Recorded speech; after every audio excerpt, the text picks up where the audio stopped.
Church, boa noite, vocês estão felizes? Amém? É um prazer estar com vocês aqui. Bota um pouquinho para trás aqui, só. Josué, obrigado, irmão.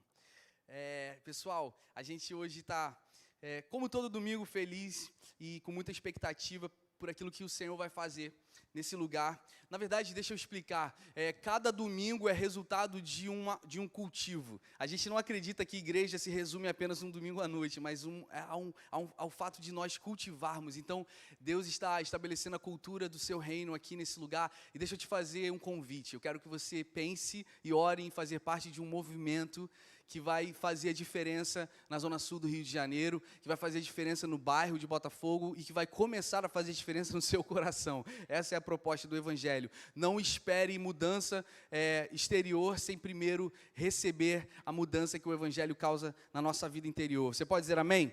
Eu sou Samuel Brum, sou pastor desse campus. Nós somos uma igreja Rise Church, que significa ressurreição, e é uma igreja americana. Nós estamos aqui apenas há 5 meses em Botafogo, e deixa eu te falar, o que a gente está sentindo assim no nosso espírito, a gente está sentindo que a gente é muito novo, a gente está sentindo que o desafio é maior do que a nossa capacidade, e cada domingo a gente está sentindo que o nosso Deus é muito mais poderoso do que a nossa capacidade, e o que o Senhor está fazendo é muito maior do que a gente, e o nome dele sendo entronizado é muito mais belo do que o nosso nome. Isso não se trata de nós, não se trata de uma denominação, se trata da igreja de Cristo sendo um fator de glória e honra para o nome que é sobre todo o nome, que é Jesus. Realmente, por muitos motivos, a gente não estaria aqui, a começar por mim. Eu não apenas não me sinto capaz de estar onde eu estou, como eu não me sinto digno também de fazer o que eu faço. Mas aí eu lembro o que Jesus fez por mim, e se eu me omitir, é como se eu estivesse desonrando o grande sacrifício de Jesus por mim. Então deixa eu já começar com uma bomba no teu coração. Qualquer que seja a dúvida, qualquer que seja o questionamento, qualquer que seja a mentira que está assolando no teu ouvido, na tua mente, eu repreendo isso em nome de Jesus. Você é capaz, não por causa da sua capacidade, mas por causa do poder que há no nome de Jesus. E é nessa mediocridade que nós todos temos, é nessa mediocridade que a gente revela a beleza de Jesus.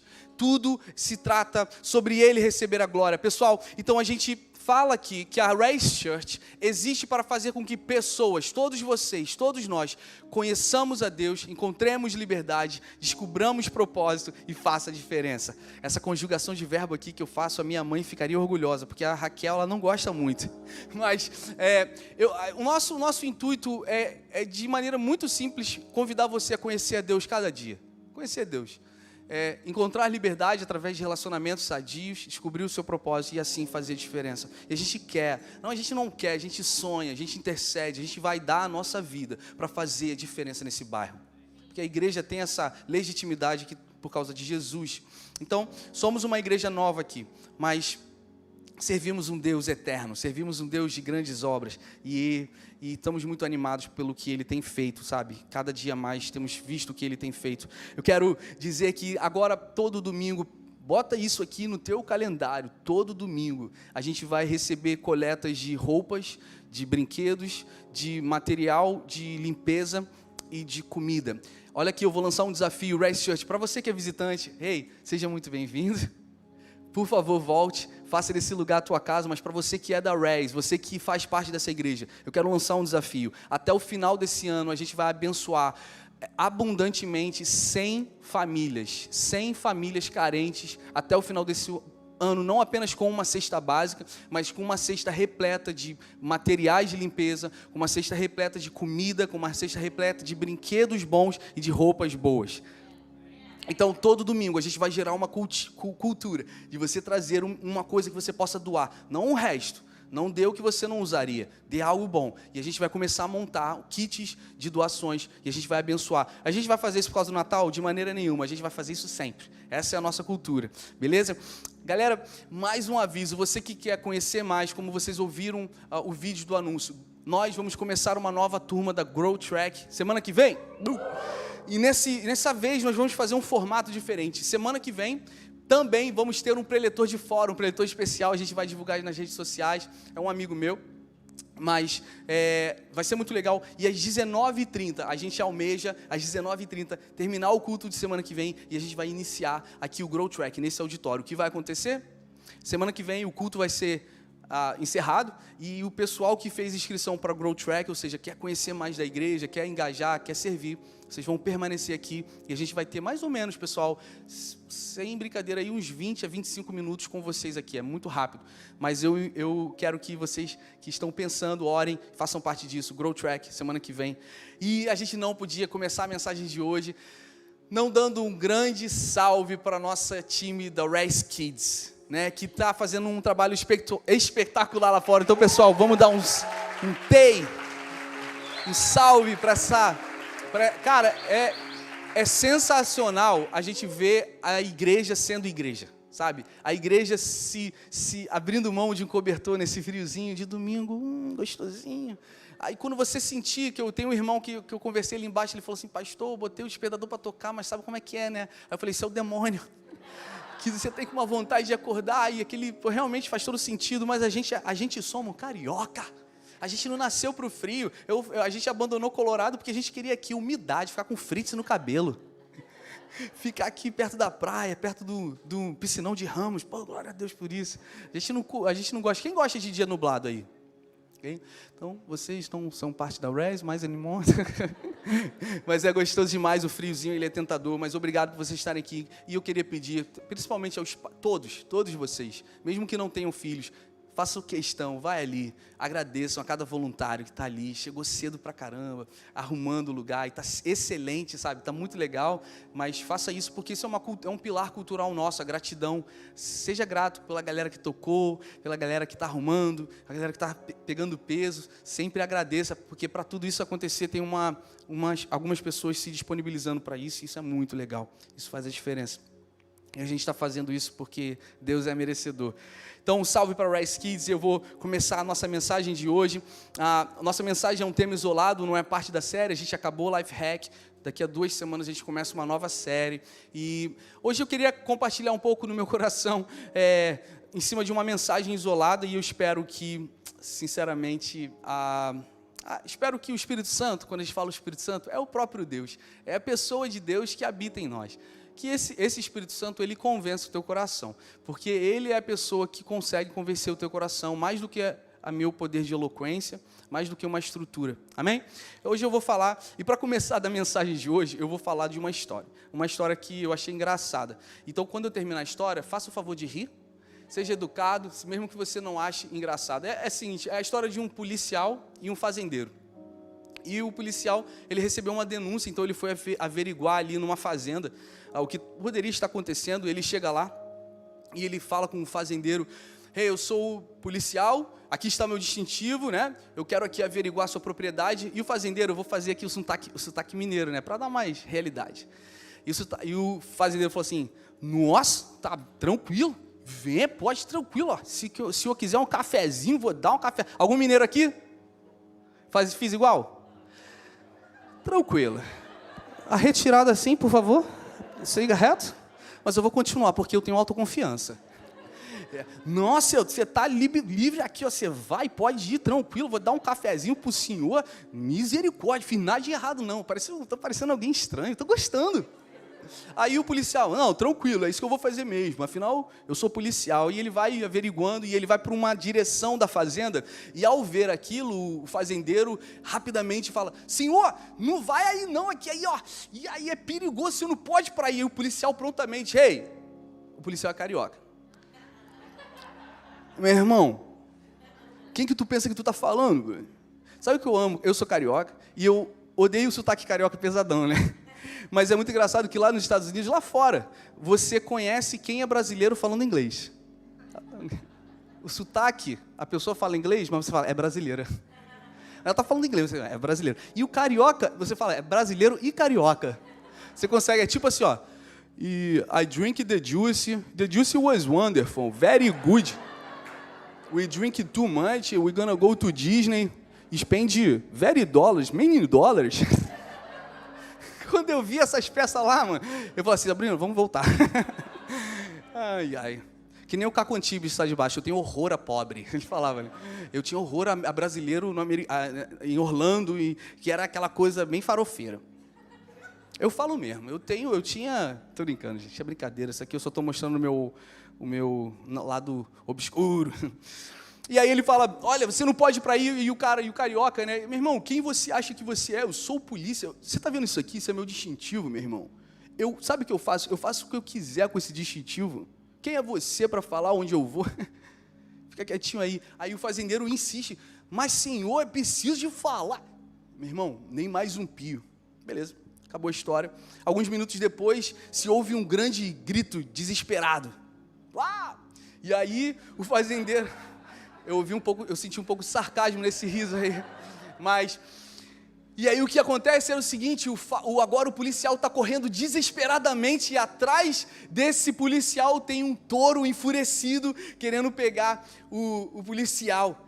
E o policial olha para o fazendeiro, meu irmão, faz alguma coisa para me ajudar, faz alguma coisa para me ajudar. E o fazendeiro naquela calmaria, pega aquele matinho no dente, uai, mostra o distintivo para ele agora, senhor. E aqui essa brincadeira, essa história é para revelar e mostrar que o ego, ele tem um grande problema, que ele é a raiz de todos os males. Na verdade, todos os teus pecados são alimentados pelo ego. O ego, ele vai devagarmente te matar, se você primeiro não matá-lo. O orgulho, ele alimenta todas as nossas iniquidades. Por que, Samuel, você está falando isso? Ora, para que você vai tomar um remédio se você acha que você não tem um problema, uma doença? Para que você vai anseiar por uma solução se você acha que você não tem um problema? Vocês estão aqui? E quem vai fazer com que você não ache que tem um problema é o seu orgulho. Talvez o ponto cego seja claro para todas as pessoas ao seu redor, ele veja o problema, excepto você. O orgulho é a raiz do mal. E eu quero te convidar a ler aqui nas Escrituras o que o Evangelho de Mateus fala sobre isso, uma simples síntese. Olha só que legal. Mateus 23 diz, porque todo aquele que a si mesmo se exaltar será humilhado, e todo aquele que a si mesmo se humilhar será exaltado. Queridos, presta bastante atenção, essa palavra exaltado, ela não está na nossa esfera, na nossa jornada de vida, nos dias de hoje apenas. Essa exaltação que foi prometida, ou seja, isso aqui é uma promessa e um consolo, é uma promessa salvífica. Ou seja, aqui o escritor ele está se referindo a uma exaltação na eternidade. Ou seja, existe, para a gente começar aqui, existe uma promessa de exaltação sobre a tua vida, se você se humilhar. E eu não estou falando de uma exaltação durante a tua jornada aqui na terra, mas eu prometo, uma exaltação na eternidade. A proposta do Evangelho é que você seja capaz de ceder poder a esse Deus de tal forma que Ele aniquile e acabe com tudo que é orgulho dentro do teu coração. E esse é o momento que você fala, amém. Então, existe uma promessa de exaltação. Aquele que se humilhar será exaltado. Você que está cansado, você que tem estado em momentos de dificuldade, de crise, de dor. Eu começo com esse versículo dizendo, existe uma promessa de exaltação na tua vida. Que não necessariamente é nessa jornada que você vive, mas ela vai acontecer. Se você se humilhar. A conversão, vocês já ouviram essa palavra? Eu me converti, eu não me converti, eu não sei se eu me converti. Deixa eu falar, de acordo com o que a gente crê, quando você diz que você crê em Deus, a gente gosta muito de ouvir isso, que a gente crê em Deus também. Mas não significa necessariamente que quando você verbaliza, eu creio em Deus, você está dizendo que você está convertido, tá? É diferente. Nós entendemos que você é muito bem-vindo aqui, você não precisa crer em Deus, a gente ama o fato de você estar aqui mesmo assim. Mas deixa eu fazer uma definição simples do que é a conversão. Além de você crer em Deus e verbalizar que Deus é real, a conversão é um processo, ou seja, processo não é instantâneo, é um processo da morte do teu ego e transição para uma vida de constrangimento. Como assim uma vida de constrangimento? Olha aqui, deixa eu explicar. Quem gosta do filme Nárnia? Eu gosto muito. Tem uma frase no Nárnia que eles falam o seguinte: descende de Adão e Eva. É honra suficientemente grande para que o mendigo mais miserável possa andar de cabeça erguida. E também vergonha suficientemente grande para fazer vergar os ombros do maior imperador da terra. O evangelho é um processo, a conversão é um processo que vai te transicionar e vai aniquilar o orgulho, e cada vez que você matar esse orgulho, cada vez mais você vai entrar num processo de constrangimento. Que constrangimento é esse? É de entender, cada vez mais que você conhece Deus, cada vez mais que você quer Deus, você se constrange, porque você cada vez mais vê quão bom Ele é e quão miserável você é. Esse constrangimento não é uma vergonha, como a gente fala, vergonha de homens, mas é um constrangimento de entender como um Deus tão perfeito pode amar alguém como eu. Esse constrangimento é uma característica de conversão. Amém? Primeiro ponto está aqui. Deixa eu explicar isso nas Escrituras. Eu amo essa sentença que a gente leu de Nárnia, mas deixa eu explicar essa sentença de Nárnia nas Escrituras. Quando Paulo escreve uma carta aos Coríntios, ele diz o seguinte, na segunda carta de Coríntios, capítulo 11, versículo 30. Se eu vou me orgulhar de alguma coisa, que seja nas coisas que mostram a minha fraqueza. Se você sair dessa noite, se você sair desse teatro aqui, nessa noite, sabendo que você não é merecedor, sabendo que você não é perfeito, sabendo que você precisa de um Salvador, você está ganhando essa noite. Você precisa, e eu vou te explicar isso com uma ilustração. Eu quero te explicar. Talvez você esteja assim, cara, eu não tô curtindo muito essa palavra desse cara, porque eu ontem ajudei os moradores de rua, dei uma comidinha para os moradores de rua, eu faço bem, nunca matei, nunca roubei. Mas deixa eu te explicar aqui, tentar ilustrar aqui para você. Imagina uma linha que difere quem nós somos em Deus, tá bom? Essa linha representa de 0 a 100 a nossa moralidade. Eu sou um cara maneirão. Eu fui numa comunidade carente semana passada, brinquei com as crianças pobrinhas, dou dinheiro para a igreja, dou dinheiro para o pobre, sou um bom pai, nunca matei, nunca roubei. Eu me sinto muito bom. Que nota o gráfico vai me dar aí? 70. Tá bom, passei, 70. Na verdade, eu já me lembrei que eu já roubei uma vez, foi uma parada mais doida que eu fiz. Eu sinto que é para a gente confessar as nossas culpas aqui, né? Mas foi engraçado, porque lá em Portugal, a gente morava no Porto, estava muito frio. Quando eu falo frio, é muito frio. Eu tinha um casaco, cara, que era tipo 2, muito grande. Aí eu estava com esse casaco. E sabe aquelas lojas de doce, que estão vários doces e balinhas, que você só pode abrir a caixinha e pega? Aí eu fui e peguei várias boquinhas, aquela boquinha rosa que tem um dentinho, peguei e botei num casaco assim sozinho. Eu tinha uns 10 anos. Eu estou olhando a cara da pessoa olhando assim para mim. E sai para lá, Satanás. Isso aqui é um ambiente de família.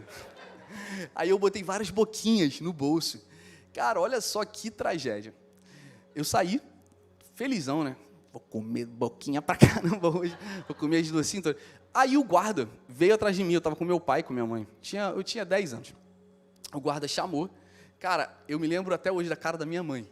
A cara da minha mãe assim, o quê? Meu filho nunca faria isso. Você não conhece o Samuelzinho? Aí a tua cara fica assim, ih, deu. Aí eu falei assim, mãe, rewind. Fala não, tá piorando. Aí o guarda finalmente, não, deixa então eu ver o bolso dele. Aí eu, claro, tive que tirar e ele viu um monte de boquinha. Na minha mãe, já viu o cabo de vassoura? Então, aí ele fala assim, né? Brincadeira, cara, mas eu apanhei muito naquela noite, mas eu já roubei. Então, se eu roubei aquela vez, só que eu sou muito pior do que isso. Isso aqui eu estou falando é muito pincelzinho, eu sou muito pior que isso. Nota 70 tá bom para mim, mas vamos pensar aqui no Anderson, o Jorge Anderson, nosso filósofo, teólogo. Cara, o cara está aqui, o cara é um bom pai. Maria, o cara não apenas ele é um bom pai, mas ele é um bom marido. Ele é um cara que nunca roubou, nunca matou. Gente, o Jorge Anderson faz um espaguete delicioso. O cara é um cozinheiro e ele lava a louça. Qual era a nota do Jorge Anderson nessa escala de 1 a 10 aí? 80, me ganhou. É moralmente, essa escala aqui representa a nossa moral. Nós estamos moral. Mas vamos aqui falar de um ícone de bondade e de misericórdia. Madre Teresa de Calcutá. A mulher que se doou, que eu já fui no museu dela na Índia. Cara, realmente uma mulher magnífica. Algo que ela fez foi assim, lindo demais. Que nota ela receberia? 95, que isso? Tá quase sentindo a pontinha ali do anjo Gabriel, né? Tá quase segurando ali. Madre estava ali perto de Deus. Agora, deixa eu falar de um ícone também que representa o antagônico, o mal. Um homem que influenciou o movimento da Segunda Guerra Mundial e que, por causa dele, milhões de pessoas morreram. Adolf Hitler. Qual é a notinha dele? Seria menos 80. Quem acha justo? Por aí, estou contigo. E por aí a gente iria ilustrando, talvez você aqui se ache um 98, um 99, talvez você até se ache um 100. Não importa o que você acha, o que importa é que você está vendo da distância do 100 para Deus, existe uma lacuna. Essa lacuna só é corrigida através do sangue de Jesus Cristo. Essa lacuna, ou seja, esse distanciamento, você pode repetir comigo distanciamento? Nós estamos encurralados porque a gente é pecador. Todos nós aqui somos pecadores. Esse distanciamento não vai ser preenchido com a sua bondade, com a sua performance, com você sendo moralmente correto. Vocês estão aqui? Só através da sua confiança em Jesus Cristo. Só Jesus, ele preenche esse distanciamento, só Jesus preenche essa lacuna. Então não importa quão moral você acha que você é, se você paga imposto, se você nunca faz o mal a ninguém. Eu tenho uma notícia para você nessa noite, você ainda carece de Jesus. E o evangelho que a gente crê, não é que a gente é melhor que você que não crê. É só que a gente depositou o problema do pecado no solucionador do pecado, que é Jesus Cristo. Assim a gente recebeu o perdão. Você pode dizer amém? Agora você está pensando, eu não sou tão mal assim. Por que eu não preciso de um Salvador? Eu acho que eu não preciso de um Salvador. Eu acho que eu não preciso de um Deus. Por que eu sou tão mal assim? Ouve, se esse argumento está vindo na sua cabeça, isso já demonstra que você é mal. Que você tem orgulho. Eu quero contar uma história que é uma das histórias mais belas do Novo Testamento. Está em Lucas capítulo 15. Vocês estão comigo aqui, irmãos? Comigo? Vamos ler aqui essa história, que diz o seguinte. E disse: um certo homem tinha 2 filhos, e o mais moço deles disse ao pai: Pai, dá-me a parte dos bens que me pertence.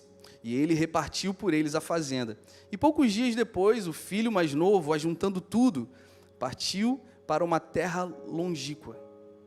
E ali desperdiçou os seus bens, vivendo dissolutamente. E havendo ele gastado tudo, houve naquela terra uma grande fome e começou a padecer necessidades. E chegou-se a um dos cidadãos daquela terra, o qual mandou para os seus campos a apacentar porcos. E desejava encher o seu estômago com as bolotas que os porcos comiam, e ninguém lhe dava nada. E tornando em si, algumas versões diz, e caindo em si, ele disse: quantos servos do meu pai têm abundância de pão, e eu aqui pereço de fome. Eu vou me levantar, eu vou ter com meu pai, e eu dir-lhe-ei: pai, eu pequei contra o céu, e pequei perante ti, e eu já não sou digno de ser chamado teu filho, faze-me como um dos teus servos. E levantando-se, foi para o seu pai, e quando ainda estava longe, viu seu pai. E o seu pai se moveu de íntima compaixão. Você pode repetir comigo? Íntima compaixão. E correndo, o seu pai lançou-se-lhe ao pescoço e o beijou. E o filho lhe disse: Pai, eu pequei contra o céu e perante ti, eu não sou digno de ser chamado teu filho. Mas o pai disse aos seus servos: Trazei depressa a melhor roupa e vestilho, e ponde-lhe um anel na mão e a sandália nos seus pés. Trazei um bezerro cevado e matai-o, e comamos e alegremo-nos. Porque esse meu filho estava morto e reviveu.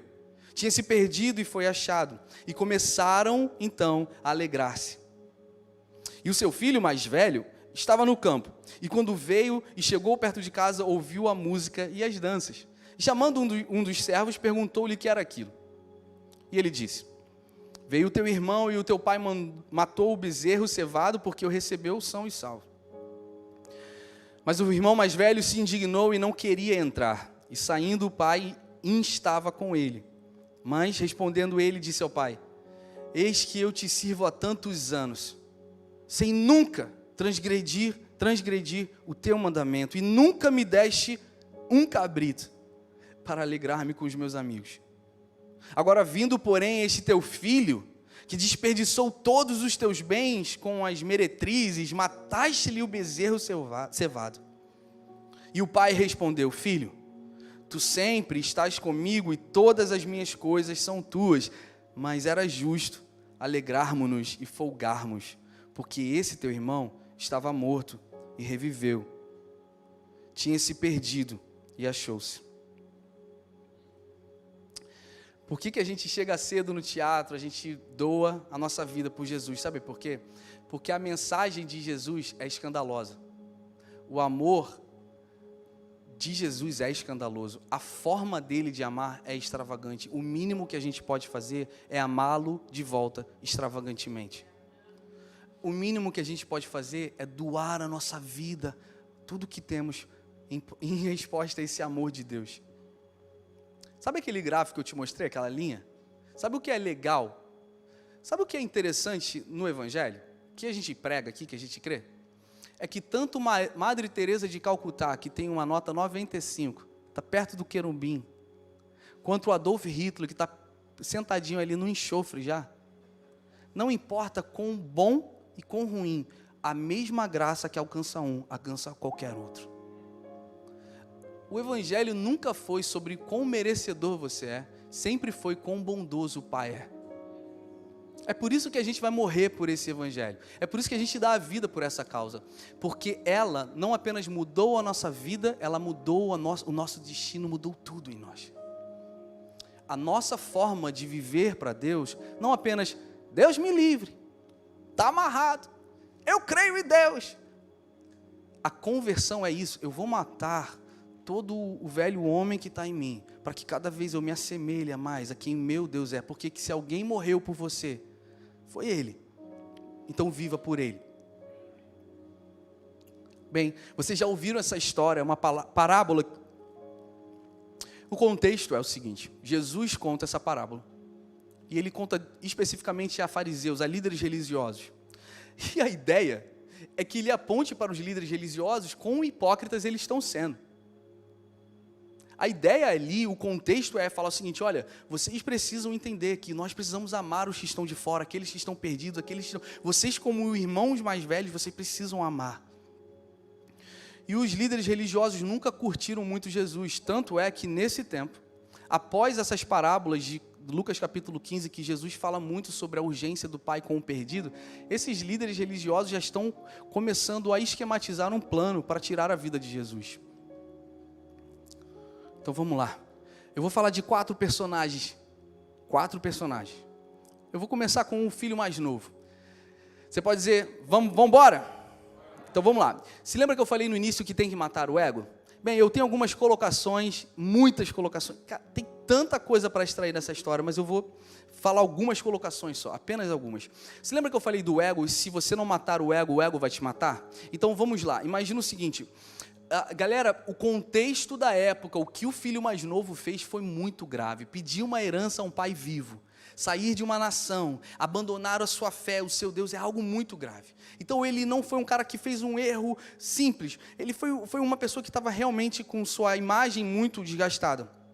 Agora, existe uma coisa que eu falei antes, eu não preciso de um salvador porque eu não me acho tão mal, eu falei isso. Agora tem um outro argumento, você fala assim, eu acho que eu não preciso de Deus porque os meus pecados são muito graves.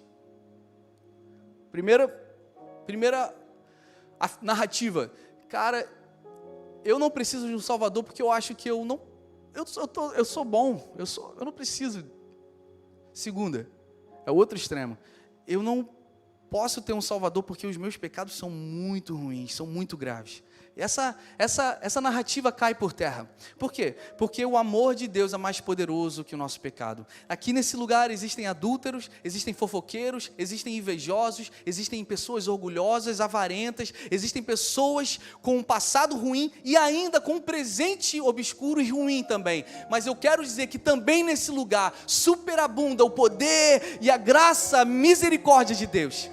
E o poder, a graça e a misericórdia de Deus é muito maior, muito mais poderoso e muito mais belo do que qualquer seja o teu passado e o teu presente. Então entenda o seguinte, a história do filho pródigo não é sobre o filho pródigo, é sobre um pai cheio de amor.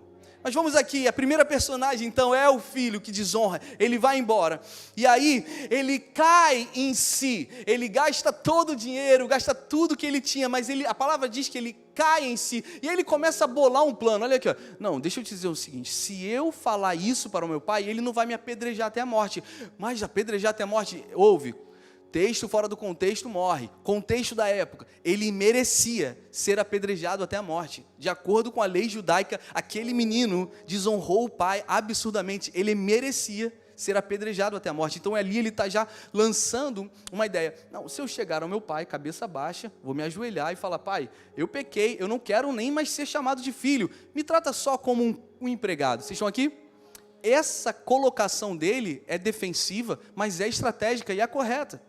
Realmente, ele não estava só querendo usurpar o pai, ele realmente não podia mais se sentir filho. Vocês estão aqui, irmãos? Então, ele chega, ele faz esse esquema na sua mente, e aí, ele chega diante do pai, e a gente já leu o que acontece. Mas eu fico me perguntando, sabe o que é? É que se ele não tivesse na pocilga com os porcos, porque também trazendo para a lei judaica, andar no meio de porco era o fundo, mais fundo de todos os poços. Que é um lugar imundo, um judeu não podia estar num lugar imundo, então ele estava no fundo dos mais fundos dos poços. Então, se ele tivesse feito do dinheiro do pai, mais dinheiro, e se ele tivesse grana, e se a fome não viesse sobre aquela nação, e se ele estivesse ali como bambambam, de todos, com muito amigo à sua volta, será que ele se arrependeria? Vocês entendem?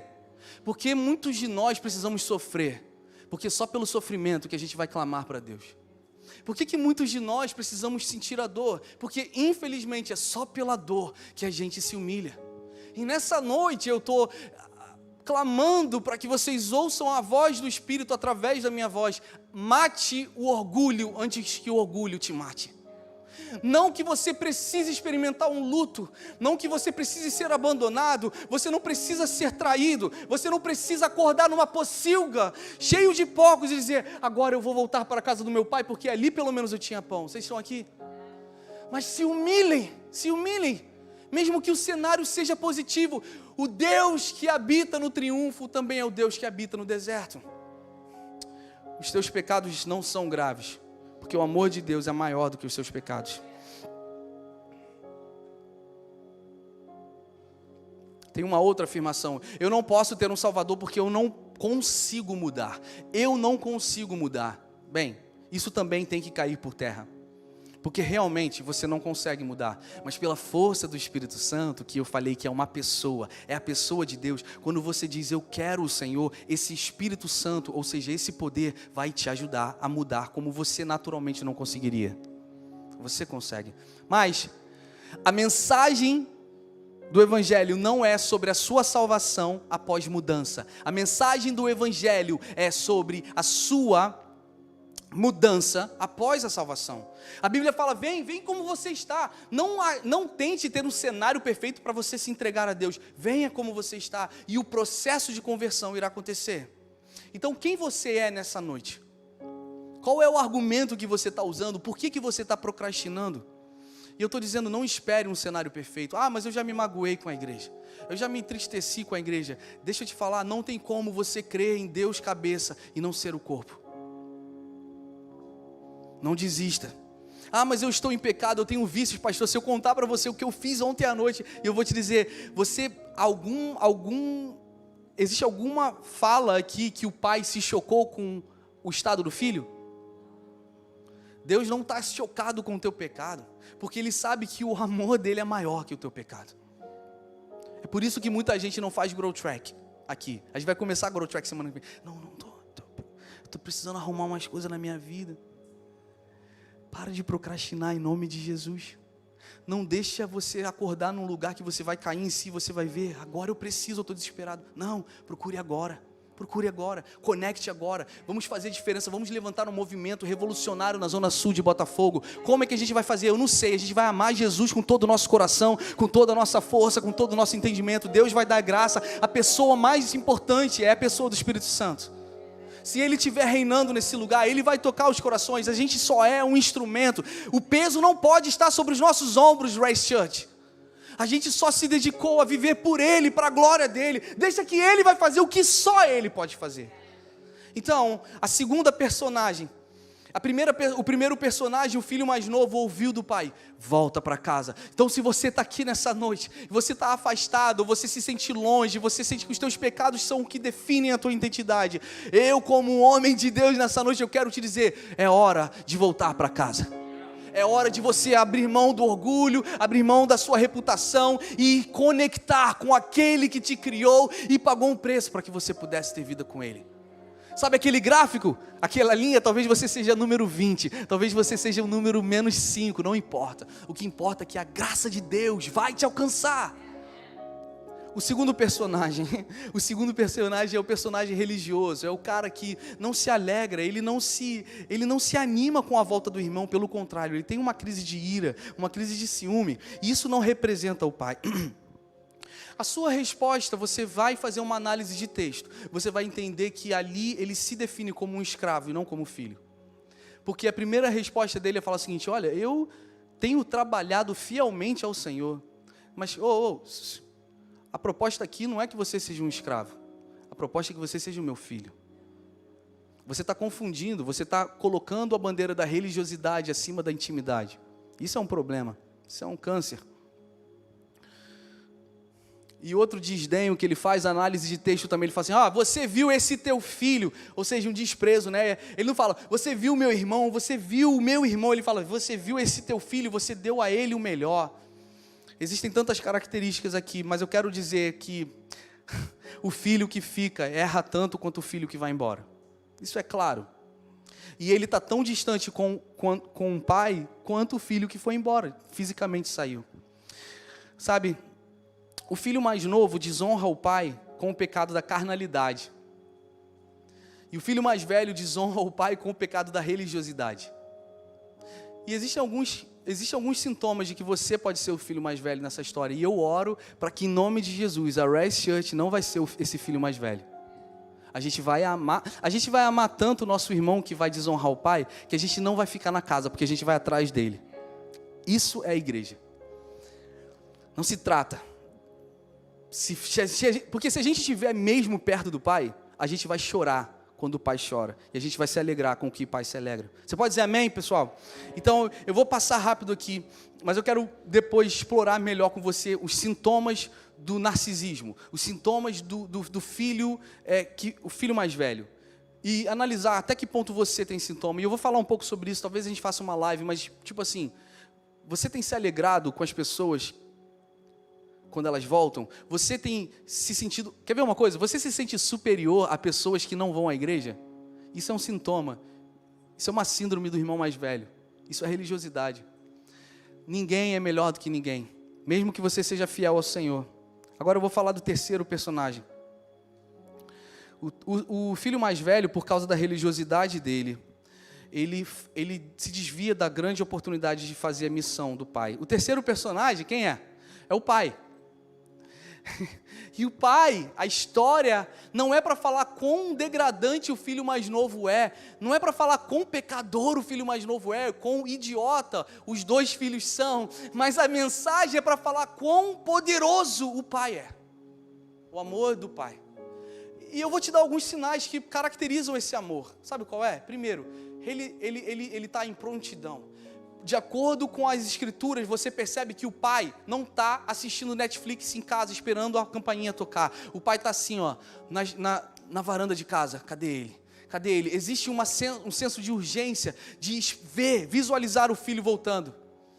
existe também, isso se caracteriza porque ao ver o filho retornando, o pai não faz charminho, não fica jogando joguinho, não fica olhando de cima para baixo, não. A expressão correr mostra e faz uma conotação de urgência e de paixão.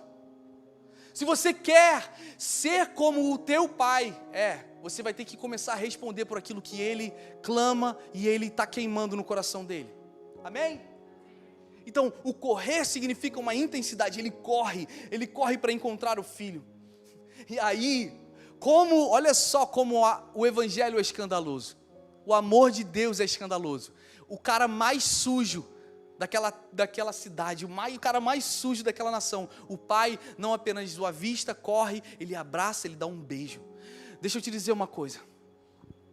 A mensagem da parábola do filho pródigo não fala sobre quão pecador você é, mas quão amável Deus é, o Pai é.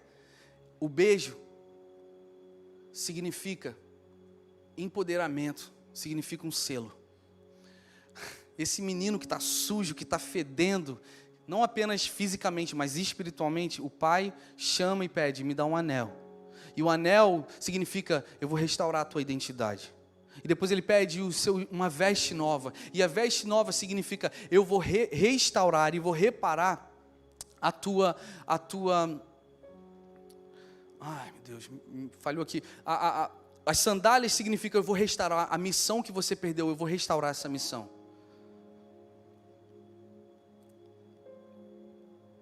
Estou tentando lembrar a capa.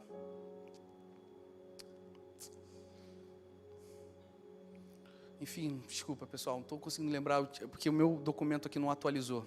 Mas o que eu quero dizer, o mais importante, na verdade, é isso aqui. Todos esses símbolos caracterizam o quê? Não apenas perdão, mas caracterizam empoderamento. Autoridade, era isso mesmo. Olha isso, quando o pai dá um anel, ele está dizendo, eu estou restaurando você não é um escravo, você é meu filho. Quando ele dá uma capa, ele está dizendo, o pecado não define a tua autoridade, eu te restabeleço a autoridade. E quando ele dá a sandália, ele está dizendo, agora eu vou restaurar a missão que você perdeu e se desviou, amém? E aqui você entende que o evangelho se trata não apenas de um perdão do que você fez, mas também de empoderar, merecer e receber o que você não merecia. Isso é lindo demais. Deus não apenas te perdoa, mas Ele te empodera. Agora eu vou falar do último personagem. O último personagem. Alguém pode falar aí quem você acha que é o último personagem? Que na verdade eu estou falando uma pergunta errada, porque ele não é um personagem. Mas é o narrador da história. Quem narra essa história é Jesus Cristo, Filho de Deus. Ele narra essa história e ele está dizendo o seguinte, o narrador dessa história está mostrando qual é o modelo de filho perfeito. Porque você está ouvindo, cara, então não é o filho que desonrou e não é o filho que ficou, e quem é o filho certo? É Jesus Cristo. O modelo de Jesus como filho é o modelo que reflete quem nós devemos ser como filho. Jesus e Deus, o Espírito Santo, está levantando uma geração de filhos como Jesus hoje.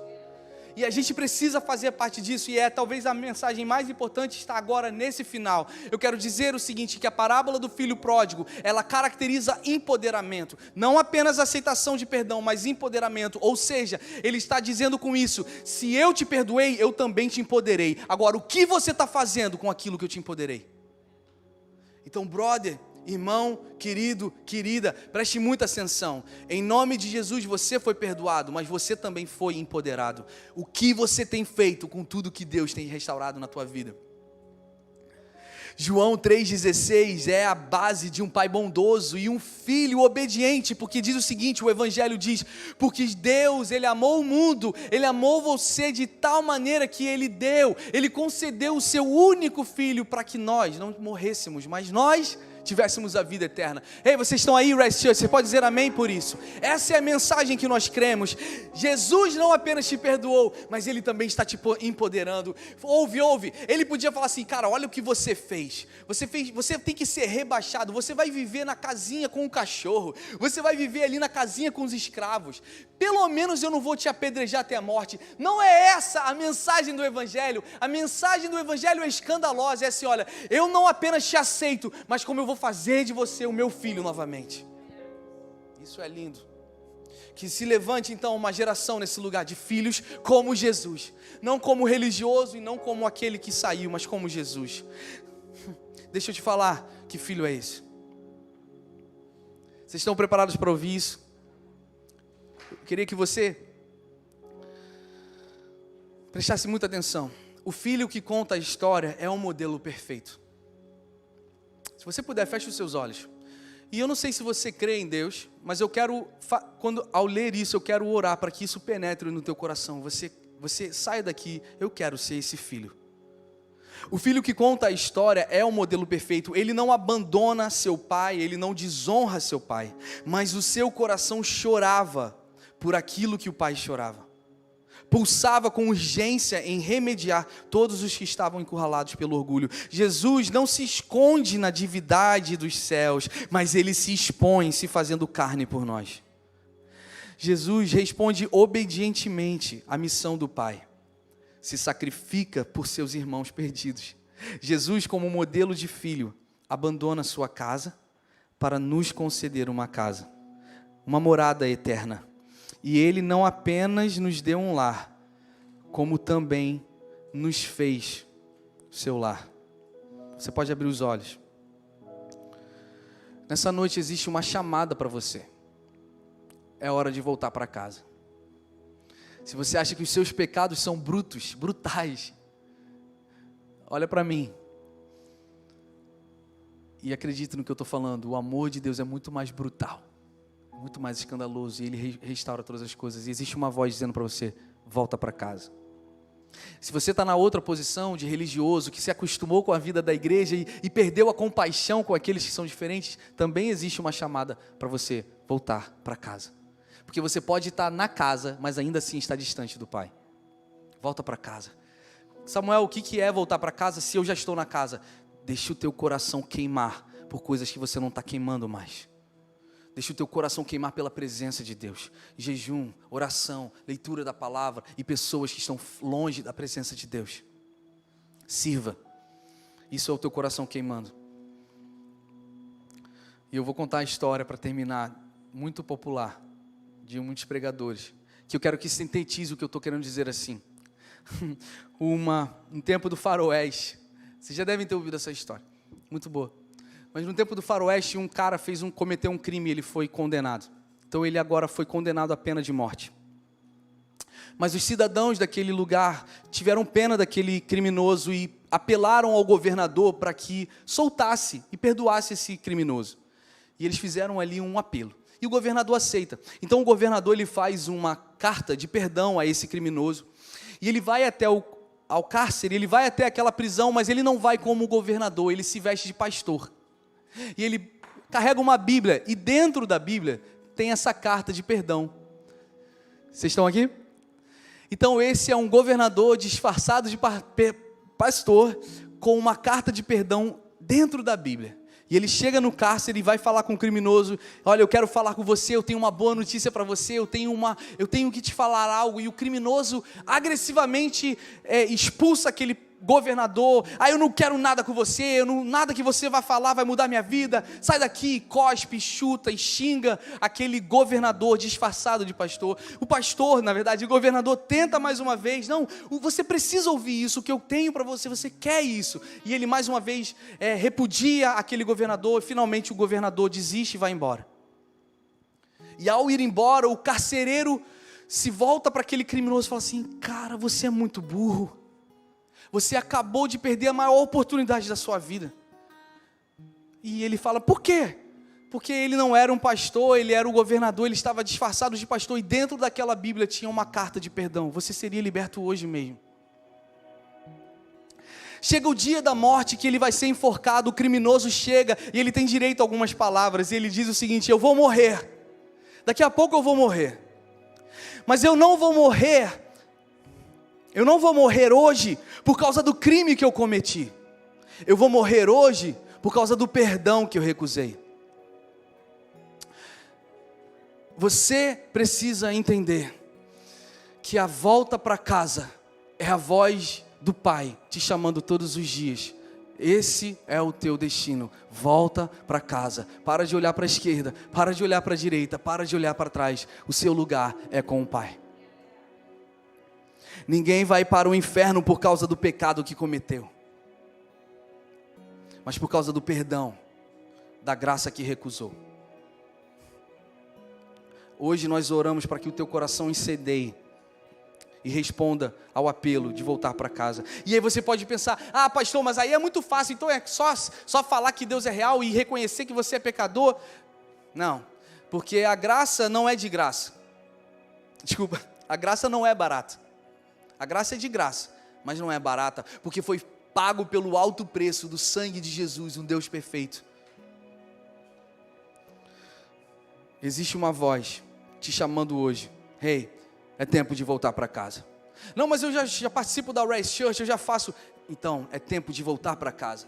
Não, mas eu já ajudo a carregar peso todo domingo. É tempo de voltar para casa todos os dias. É tempo de voltar para casa até que o nosso coração seja consumido por aquilo que consome o coração do nosso Pai. O que é voltar para casa? Para alguns é reconhecer: Jesus é o meu Senhor e Salvador. Para outros é fazer o seu coração queimar de amor por Ele novamente. É fazer você se preocupar com coisas que preocupam Ele. É fazer você chorar sem você entender por que você chora. É fazer você ter o zelo pela casa do Senhor, como o salmista diz: o zelo pela tua casa me consome. Isso é voltar para casa nessa noite. Porque é mais fácil um pecador se arrepender do que um religioso entender que ele está tão distante quanto o pecador que está fora. Vocês estão aqui? Feche os seus olhos, eu vou orar por você. A gente